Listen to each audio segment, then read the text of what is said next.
Welcome to the Hassan Saad show. I've got my childhood friend here, Anirudh. What's going on? What it is, bro? Hey. What it is?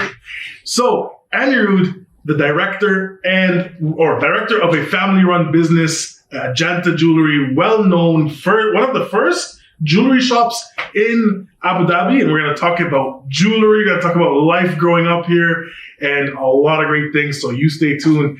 Anirudh, what's going on, man? What's happening, dude? Thank you for being here. Of course, man. You're doing a podcast. I had to be on it. 100%. This should have happened way sooner, by the way. Like, we were childhood best friends growing up back in the day. Wow. Back in the day, ASA days. ASA days. Yeah, man. ASA days. Shout out to anybody from ASA. I haven't kept in touch with anybody but you from ASA, which is pretty sad. A lot of great people. I'm in touch with like a lot of Alan, Samaha, if you're watching. Pew, pew, pew. I see you, Alan. Rashid Sahu. Rashid, you're in touch with Rashid's going on, man. Ali Hussein. What it is. And a couple of the other guys. Abdul Bari, do you remember him? Abdul Bari, I do remember that name. I do remember that name. I'm sure I remember the face. Keep in touch. Wow. Damn, wow. It's been a hot minute. We need a reunion of some sort, man. There's Talib. How can I forget Talib? Man, wow. My guy Talib. He's doing big things, Talib. No, yeah, dude, he's taken off. Whoa, Talib! Shout out to you, mashallah, man. He's taken off. Like he's getting into like AI, drones. Like he got an award. He got a grant. I saw that. I was on the news, and I congratulate him. He's doing big things, dude. Talib, come through so we can talk about AI, because AI is the future. What's your thoughts on what's happening in the world in AI, man? Crazy, eh? It's a shout out. So yeah, ASA days, man. It's been a while. We grew up together. We started pretty young. We started in I think like the second or third grade. I think. Indeed, yeah, third grade. I remember that. If you can tell the folk around, how was your experience growing up in Abu Dhabi? ASA. I mean, okay. Let's start with growing up in Abu Dhabi. Growing up in Abu Dhabi. Abu Dhabi, been my home, born and raised. 1993.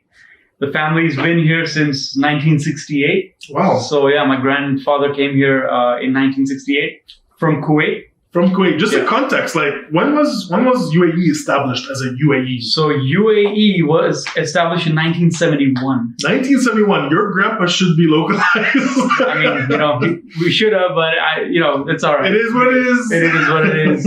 Visa to visa, you know how it is. But yeah, we came here when it wasn't even UAE. Yeah. I mean, it was called the Trucial States. Wow. So Abu Dhabi, Dubai, Sharjah, these were the Trucial States. And every time you had to pass, you had to have a stamp at the border.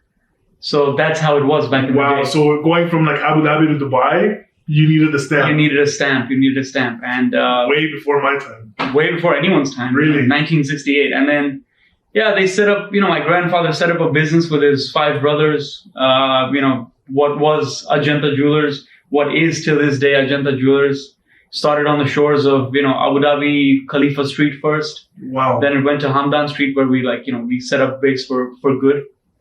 And just, growing up, 1993, the most iconic thing, dude, about Abu Dhabi, the volcano fountain. The volcano fountain. That was on the old Corniche, wasn't it? Yeah, it was on the old Corniche. Wow, I remember that. Like, I know where it is. Yeah, like, I remember that. The volcano fountain. Dude. Wow, man. That thing was cool. Like, it was. I think it was the 8th wonder of the world. I think so, to us, for sure. Yeah, man. It was an 8th wonder. I mean, every weekend we used to just like go up, there was like steps to go up, and then there'd be like a big fountain there.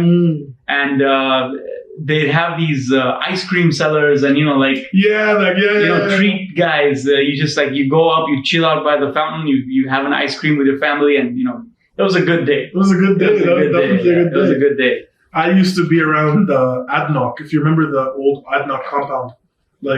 I do. I remember it because I dropped you home one day. That's true, yeah. I dropped you home one day and you didn't know where you lived. Yeah. How old was I? 7? I have no idea. So my mom picks us up, me, you, and Ali. Okay, because me and Ali used to live in the same building. So my mom picks us up, and she asks you like, "Oh, where do you live? Like, where do I drop you off?" And you were like, I don't know, like, oh, I forgot, and this and that. You said something. So we ended up going to my house. Yeah. And me and Ali get off, and you're just like, wait, this isn't my house. And then my mom's like, where do you live? This kid, man. And then it was a task and a half to get you home that day, but I still remember that day like it was yesterday. Imagine if it was today, though. I mean, with a quick phone call, with Google Maps and all that. Yeah. I mean, I didn't even own a phone. I mean, nobody did. None of us did. Crazy. Even my mom, I don't think had a phone at that time. It was that back in the day. But you still remember that? See, wow. I do. Certain things, they kind of they stick in here. They kind of you don't forget them. So just a little bit about growing up in Abu Dhabi. So what's something that's memorable to you growing up? Man, the national days. Remember that? Oh. The national day celebrations at school. Wow, those were memorable. Those are massive. Can you tell us a little bit about that? So every national day in school, we'd have parades. We'd have free dress day. Mm. Everyone was wearing like the UAE flag. Everyone's like, there's vendors that come in and they have like the Emirati food and performances.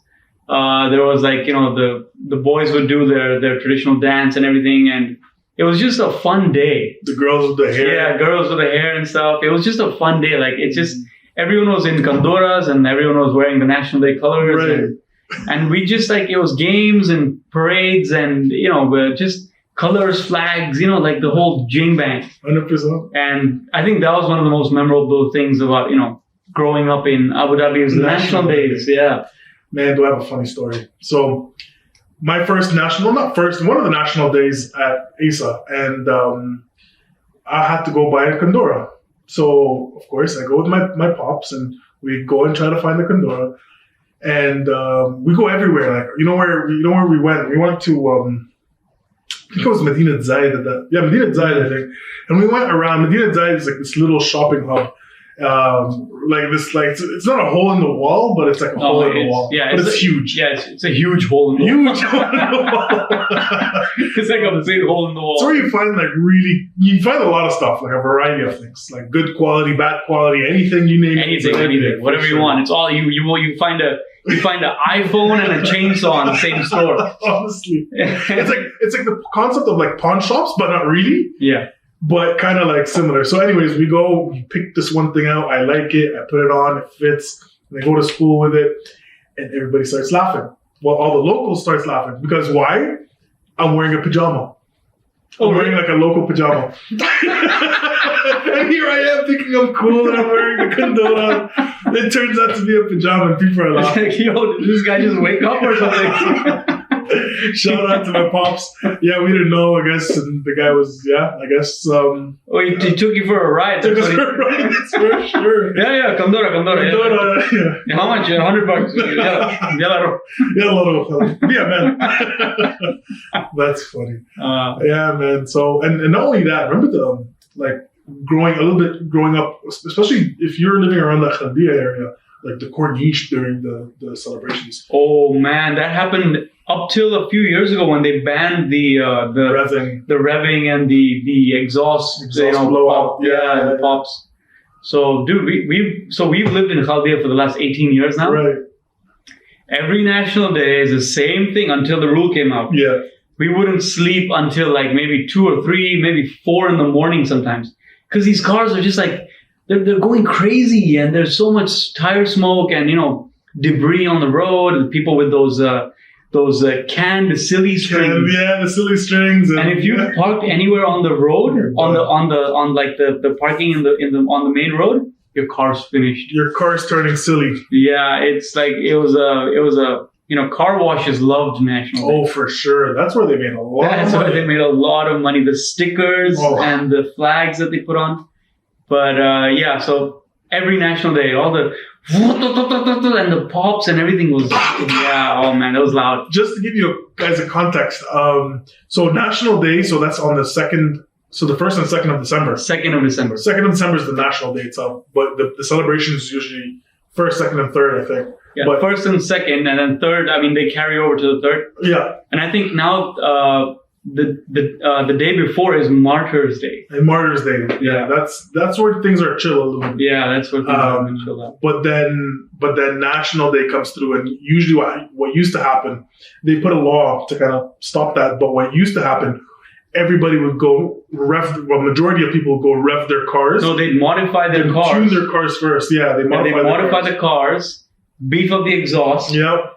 And they'd have manual cars, so you can go from neutral to first, and it does that. It backfires. It backfires. Yeah. It's called the backfire, and that's like most people. So garage is like in Musafah. The Musafah is like an industrial area where there's a lot of like car shops, garage shops to tune up your cars, fix your cars.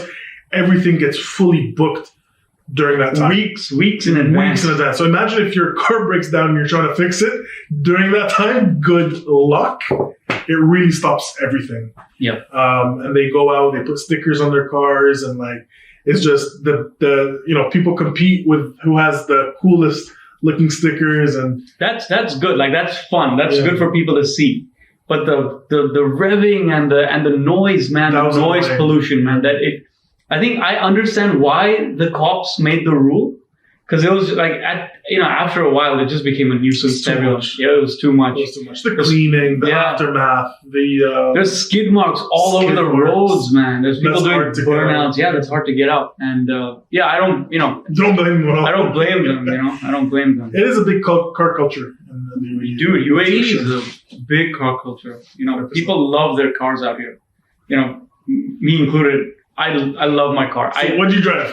If anyone that knows me, they know that I my phone will be like a like busted ass phone, but there won't be a scratch on my car. Nice. So my first car was a Challenger SRT8. SRT8. Yeah, right. 2012. That was my first car. That's a loud car too. It was, and I beefed it up, and I put an exhaust. And you still what? You were saying it's a nuisance? Yeah, well, it's a nuisance.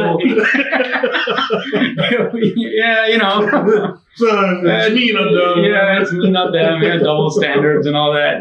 So yeah, I beefed up the exhaust. I had that car for a good 8 years. 8 years. Yeah, it went like a long way, and I love that car. Me and my wife, we started dating when I had that car, and a lot of memories in that car. Right on. And then I sold that because it started getting some engine issues and things like that.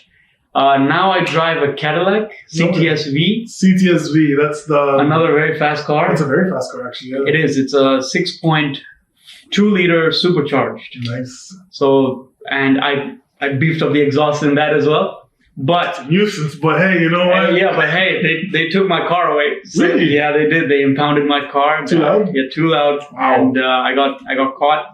Oh, shit. I lost a lot of money. Oh, I'm sure. Wait, but like you can still get it back, but then you have to take it to the garage. Yeah, no, I removed everything. I removed all the mods. There was an intake kit. I put an exhaust kit. Everything is out. Wow. Yeah, I pay like 9,000 dirhams for that. Easily. And I drove the car for 2 years, and then I got caught. Okay, well, so I had my fun, but it was, very. Don't tell me you got caught near the breakwater area. No, I got caught at the border, at the COVID checkpoint. Oh. Abu Dhabi and Dubai. Really? I did, yeah, I did. So they sent a car, like I left, and then a car came after me. Really? Yeah. It wasn't a hot pursuit or anything. I left normally. I was like, it's just a, normal. You didn't rev it? You didn't Nothing. I just left normal. You're like, catch that. Yeah, and then I see it, so I'm just driving like normal. I'm not even speeding. I'm on 120 on cruise control. And I see this guy behind me, like with his lights flashing and things. I said, well, all right. I moved over. He moves over. I was like, yo, what's happening? And then I moved over one more, and he moves over one more, and then he starts flashing me. I was like, that's my time, guys. All right, peace out, guys. That's my time. It was good. Well lasted. And so the rest is history. But yeah, car culture in UAE. Big car culture. You won't see half the good-looking cars anywhere else that you see here. Oh, yeah. The Lamborghinis, the Bugattis, the Ferraris, like everything. Khalidiyah is like supercar central. It is. Khalidiyah is supercar central. Anyone on a weekend night, on a Saturday night, if you go anywhere near Khalidiyah, you're gonna see like G-Wagons and like the highest, the most expensive Bentleys and the Lamborghinis the Rolls Royces, man. It's crazy. This place loves its car culture. See, it like numbs you to like when you see so many nice cars, it numbs you. So when you do go, like when you travel, let's say, how many times have you seen like a Bugatti or let's say a Ferrari drive by and everybody's like, oh wow, and you're like, yeah, and then they think you're a snob or they think you're entitled, but it's just you're so numb. Yeah, you're numb to it. That's exactly it. Like you see it every weekend. Like like, oh, all right, I've seen that. Nice. Honestly, oh, it's a nice spec. Then moving on. And then like when you see like a European car, like a Seat, that's where I lose my mind. I was like, yo, that's a Seat. Oh my. Or like one of those Citroens. So we went me and my wife, we went on a holiday to Italy and Switzerland. Right.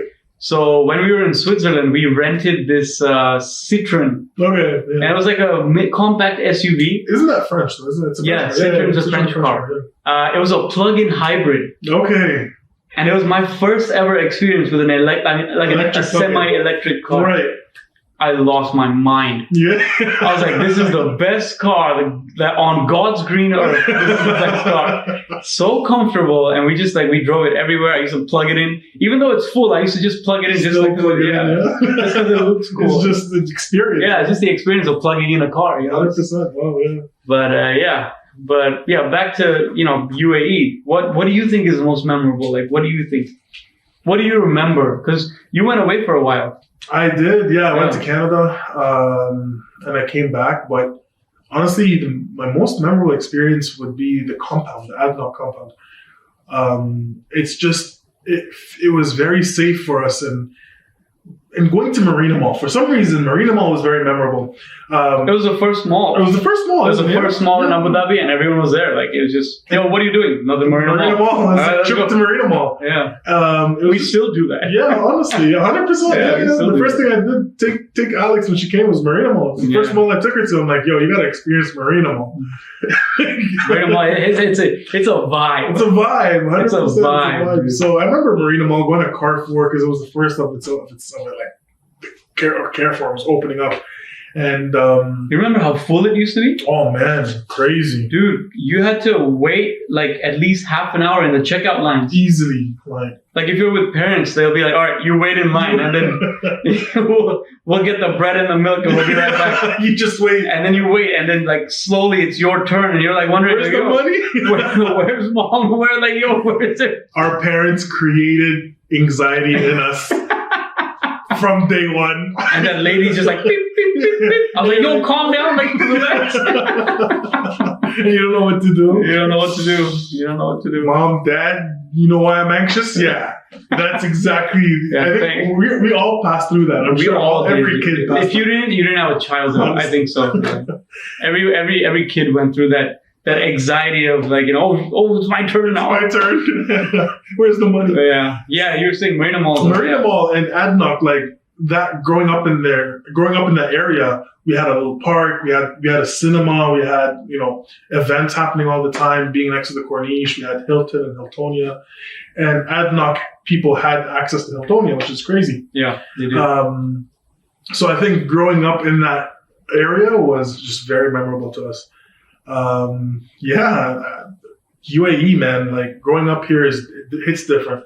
But don't you find it like when someone asks you the question, where are you from?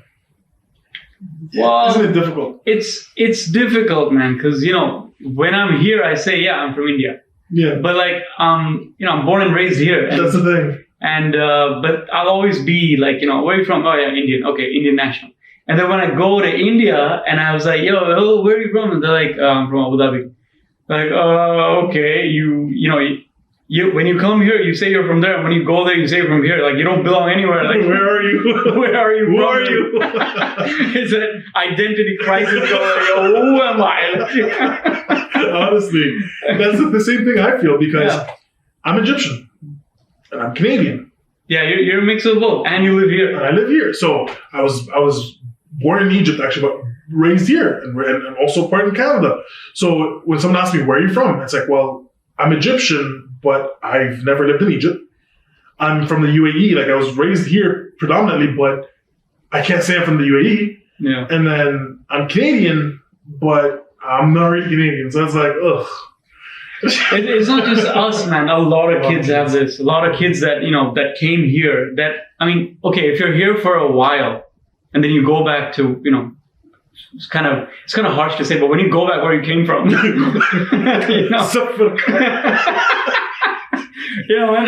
when the guy comes here to study and then he leaves, he can say like, yeah, I'm from wherever he's from.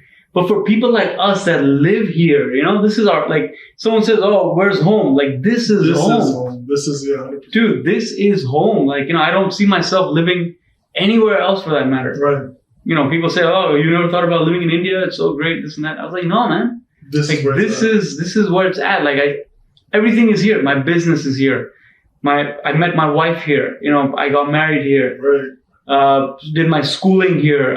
Up to a point, I did my university here. So everything's kind of been like UAE based. So somebody says like, "Where's home?" Like, this is home. This is home. Yeah. Have you ever lived abroad? Like, of course you've traveled, but have you ever lived somewhere? So I was in. I finished my degree in Australia. Oh, right on. So you lived there. I did. I lived there for a brief period, and I was in a small town called Wollongong. Wollongong, wow, okay. So there's a University of Wollongong in Dubai. So I started there, and then I transferred my credits. Nice, okay. And me and my one of my good friends, Fahad, he was the one that came up to me one day. He's like, "Yo, I'm thinking of going to Australia, but I can't go alone. Like, my parents won't let me." Right. I was like, "You know what? Let's do it. Let's do it."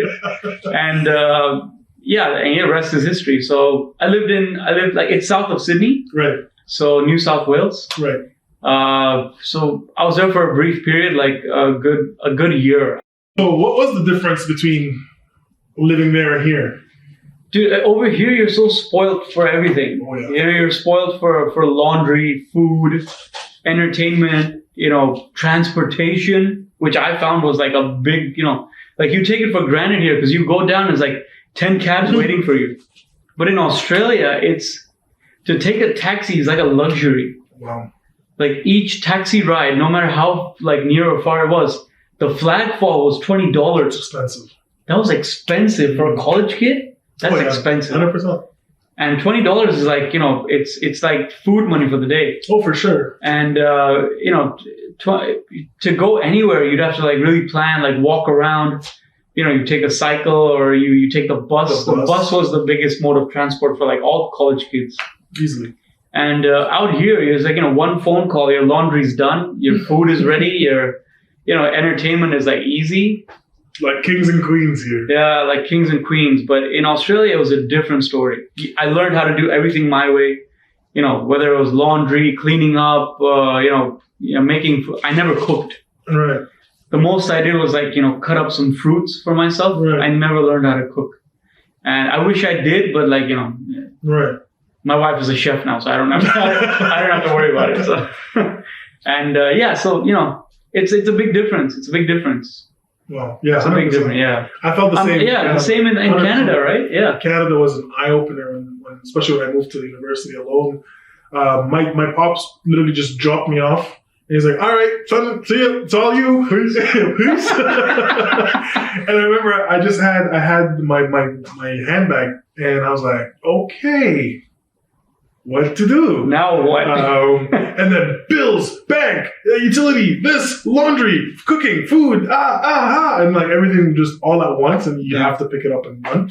But at least in Canada, nothing is trying to kill you. Australia, I feel like everything and anything is trying to kill you. Snakes, crocodiles, alligators, people. I don't know, man. Like, people, not so maybe not people, but what kind of image do you have of Australia? Honestly, I feel like in Australia, like, anything nature-wise, like outside of the human world, is trying to kill you.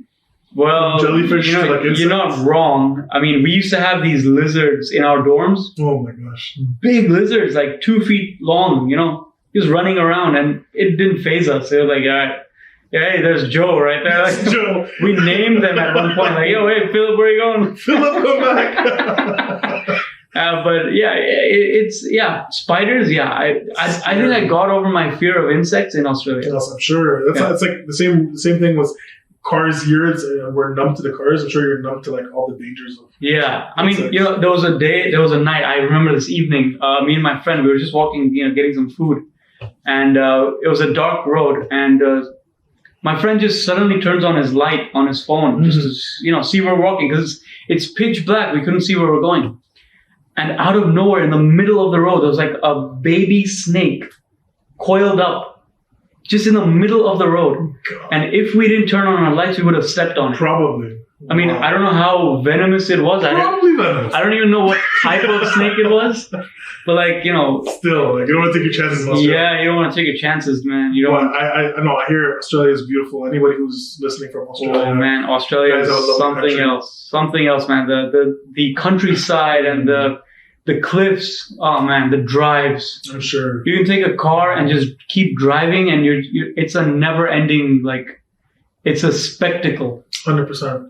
And being from Alexandria, I appreciate coastal. There you go. I really appreciate anything coastal. Alexandria is coastal, and I'm just a beach guy. Like maybe now I don't like really going to the beach in Abu Dhabi, but when it comes to going places like Thailand, going places in Egypt, it's just the waves. Dude, Australia lives on the beach. Oh yeah, surfing. Australians love to sunbathe. Oh yeah, they're beach bums for sure. They love their beaches. Like Bondi Beach, the most famous beach in the world. I don't even know the name. Yeah, Bondi Beach, man. That's where it's at. That's awesome. Yeah. Going back to Abu Dhabi though, I know you are currently the director, and it's a family-owned business, Ajanta Jewellery. Yes, man, you don't find a lot of people who own jewelry shops, and have the privilege to sit with you and talk a little bit about it. It's pretty rare. I'm not gonna lie. I mean, there are a lot of jewelry shops here, but we've been in the game for so long that we know the ins and outs of everything. Right on. Like I said, my grandfather started it in 1968. Wow, yeah. And it just grew from there. I mean, there was a lot of Indian and I'm going to say Desi. You know what Desi means? Desi. For those who don't really understand the difference between Desi, Indian. So Desis is basically Indians, Pakistanis, Bangladeshis, Sri Lankans, and anyone around that area, basically. Those are called Desis. So a lot of Desi crowd, they used to live, in Abu Dhabi at the time when my 100%. Grandfather started. And gold was dirt cheap. It was 20 dirhams a gram at one point. Even maybe less than that. Wow. And just recently I saw an invoice that an old customer brought in from 1992. And the per gram rate was so low, and the same thing right now is 27,000 dirhams more expensive. Wow. Imagine. So what's the context? So you said 20 dirham per gram. What's the gram rate currently? Currently it's 222. Wow, that's what 200 dirhams. 200 dirhams. How many percent? 300%? I think so. Yeah, I think so. Wow. And that's not even the highest. So it was way higher than this. Crazy. Yeah, gold was 240, 250 at one point, if I remember correctly. So yeah, we've been in the game for so long. We know a lot of people out here, and it started from a small workshop where my grandfather would just make bangles and things. Then my dad took over. We made it into an actual a storefront. From there we expanded. We took another we absorbed another shop that was neighboring us. And then we absorbed the shop behind us. So it kind of we were in one location for 32 years. So the Hamdan Street, right opposite the hospital. Right. We were there for about 32 years. That's where my dad started his career. Right. And we just grew. And at one point we were the largest jewelry shop in Abu Dhabi. Mashallah. And catering to a very specific, crowd, 22 karat jewelry only. Right. So all the Desis, they only buy 22 karat. Okay. It's the yellow shiny stuff. The very yellow shiny stuff. The very yellow shiny stuff. I know a lot of Arabs don't like the 22 karat. Not all the Arabs. Yeah. Some Arabs do for sure. Egyptians would love. Oh yeah, dude, Egyptians, bro. Egyptians are off the hook. Egyptians love their bling. Oh yeah, man. Yeah, they walk up with a kilo of gold around their neck. 500 grams around their wrist. Egyptians know how to roll, man. 100%. So yeah, a lot of the other Arabs would have the 18 karat and the 21 karat. But we kind of specialized in 22 karat, We had the largest collection at one point. Right. And, yeah, so it just grew from there. And then me and my brother, Varun. Right. Varun! Shout out to Varun. He watches your show. I appreciate it, Varun. Thank you. So we've taken over since 2019. And we've just been, and then COVID hit. Okay, yeah. Everybody got affected. How did you guys COVID hit us pretty bad.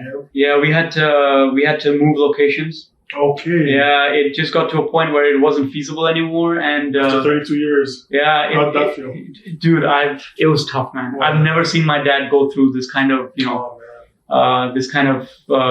pain. I literally saw pain in his eyes. Sure, of course. 32 years. He made that shop, 100%. when you make something from nothing, 100%. and it was at one point the largest shop in the line. 100%. And then to close that down, and we didn't move far. We moved like a building away. But still, even if you move like a shop away, yeah, still exactly. Like 32 years. The sentimental value that shop had. So, it is what it is. We were a household name, we still are. A lot of people know us out here, and we're so thankful, we're so grateful, to all our customers and clients. People will find us, even though we moved. People will still walk around that line and be like, "Yo, where's Ajanta Jewellery?" It was just here. Yeah, it was just here. And so we're extremely thankful for that, And also, congratulations on winning the award of the Jeweler of the Year award. Thank you. By the committee. It was the Retail Jewelers Middle East. Right on. Retail. We won the award for Best Value Jewelry. And what is that? So basically, since we are a single shop, our prices are way more competitive than the other corporate giants. Right. And we have, so everything in the shop, all the products that you see, each single piece and design is hand selected by me or Varun. Okay. So, there's no team that goes out and bulk buys. It's you guys. It's me and him. It's a family-run business. It's a family-run business to the definition. Everything, the operations, the way we conduct business with customers. Right. You won't ever find the owners of the business standing in the front line. Right. Which is what we do. That's what you guys do. We really pride ourselves on that. So each customer that comes in, we make it a point that they walk out as satisfied as can be. Right. Because, we don't have the overheads that the corporates have. Right. Having so many shops. You're agile. Yeah, we're very agile that way. And it's something that, we're very thankful for. And our pricing, our strategy, everything is very different from the corporates. The way we do operations, it's got a very home feel to it. Right. I'd like to say. You're able to focus on the customer coming in, whereas like going into a corporate, a big name or you're a big player in the market, you go in and you might feel it depends on the customer service guy guy or girl, person that's in front of you who either was in a good day or a bad day. Really depends on that person, right?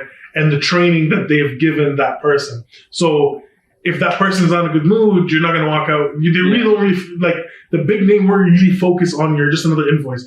Whereas a family-run business or a smaller business, like every customer that walks in is like matters. It matters. Like they're like God to us. Yeah. They're literally the ones progressing us forward. Right.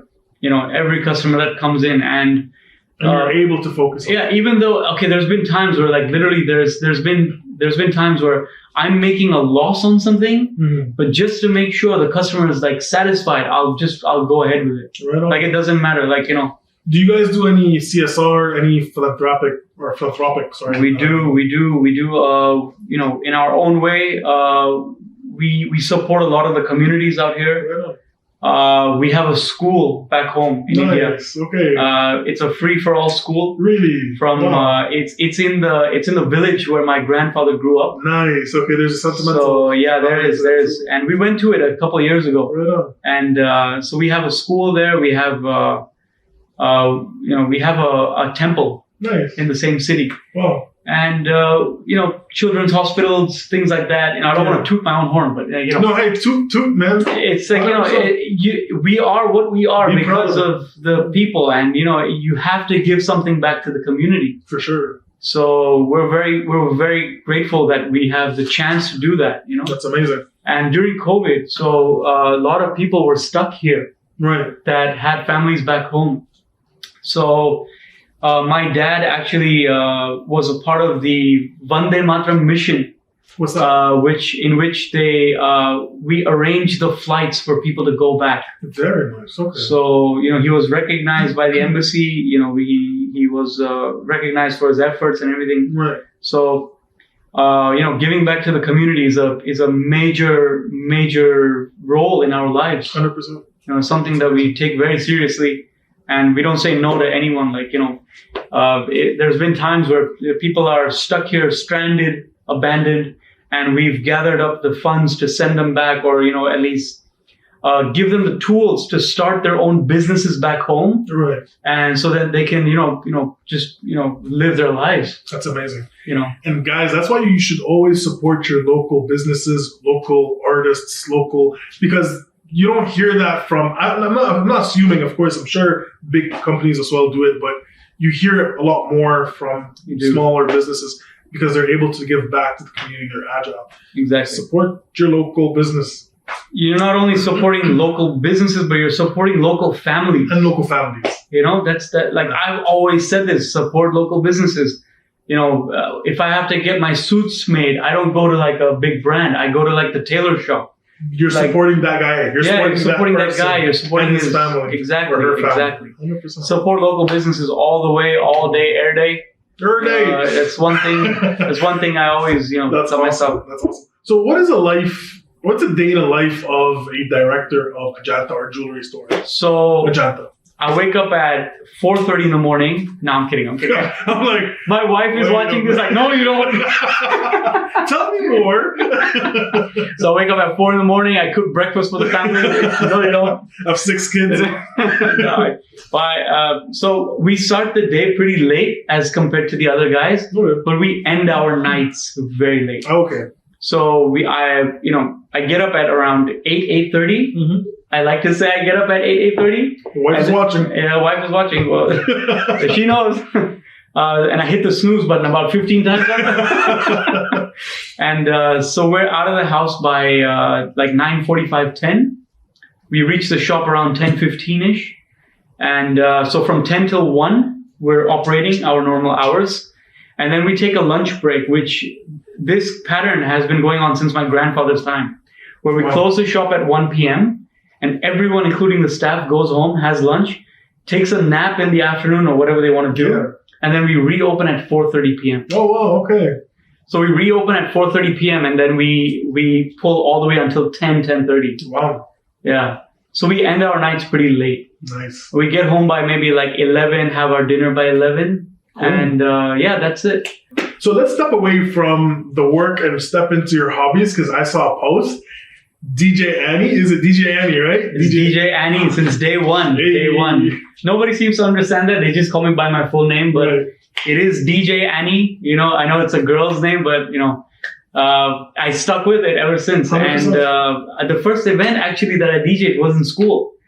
Wow. I started in 2010 on my laptop, and it was a fashion show in school, and I was like tucked away. Nobody really knew that I was the DJ, but I was in the booth in the gym in the back, and it was a fashion show, and I played the music for that, and I had like a continuous loop going. Nice. And I think that was my first ever event, and then it just I've had the same setup since 2010. Right.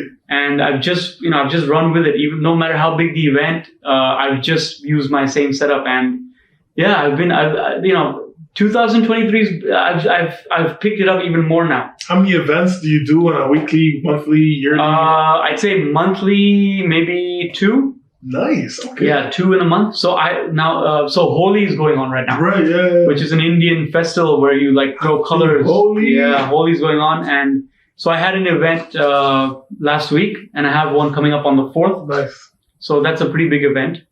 Some of the giants are coming out. So, I'm like small fish in a big pond, but one day you're going to be a big fish in a small pond. Oh, I don't know. Humble beginnings. 100%. Humble beginnings. Like you said, everyone starts somewhere. So I'm really excited for what 2023 holds for me. Very nice. And So are your events mostly catered to right now, or to the Desi community, or is it also, are you trying to venture out of that as well, or are you comfortable there? I mean, I specialize in everything. Right. I mean, I'm not really a very specific DJ. If it's like if it's a house party, I have music for that. If it's a Desi night, I have music for that. And I think I have more Desi nights than I have Nice. like house music nights. Right.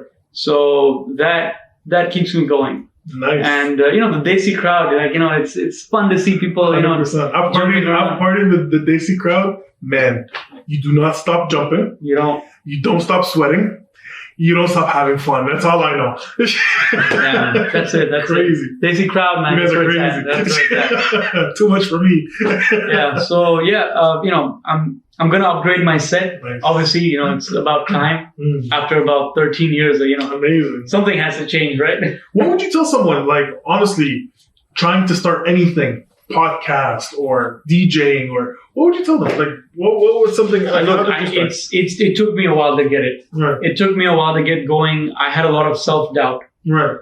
There's a lot of big DJs out there, and like I said, I'm a small fish in a very big pond. Right. Anything that you do, you're gonna have a lot of self-doubt. Right. But then my wife and my brother, my family, they were the guys that they just said, you have to start somewhere. You have to start. And no matter how small you are, everyone is small at one point. Mm-hmm. Everyone starts somewhere small. But I think the first step of getting over it is just to get into it. Right. You just have to follow what you want to do, even though you're going to mess up, even though you think that you're not the best. And there's going to be days when you're not the best. You're going to have bad events. I had an event for for a really big Bollywood singer where I was emceeing for that event, and I bombed. Oh no. It was so bad. I was 1 minute away from just walking off the stage. Really? It was that bad. Wow. Like, do you mind telling us what? Yeah, it was an event a couple of years ago before COVID, and I got a call saying that there's a very big Bollywood singer who's doing a show in Abu Dhabi. Do you want to MC for it? Wow. So I said yes. Heck yeah. So, I mean, DJing and MCing goes hand in hand. Yeah, for sure. So I said, yeah, why not? But I never expected to have such a bad show.